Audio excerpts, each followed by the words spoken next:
میں شادی میں گیا تھا اور شادی میں ان کے ساتھ بیٹھ کے جب دلہن آئی اس کے بعد ہم نے ان سے اجازت لی اور ہم لوگ گھر کی طرف نکل لے.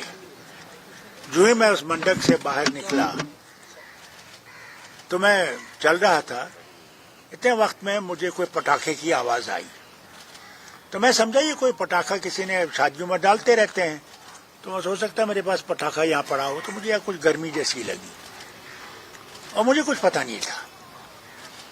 اتنا وقت میں انہوں نے مجھے جلدی جلدی گاڑی میں بٹھا دیا.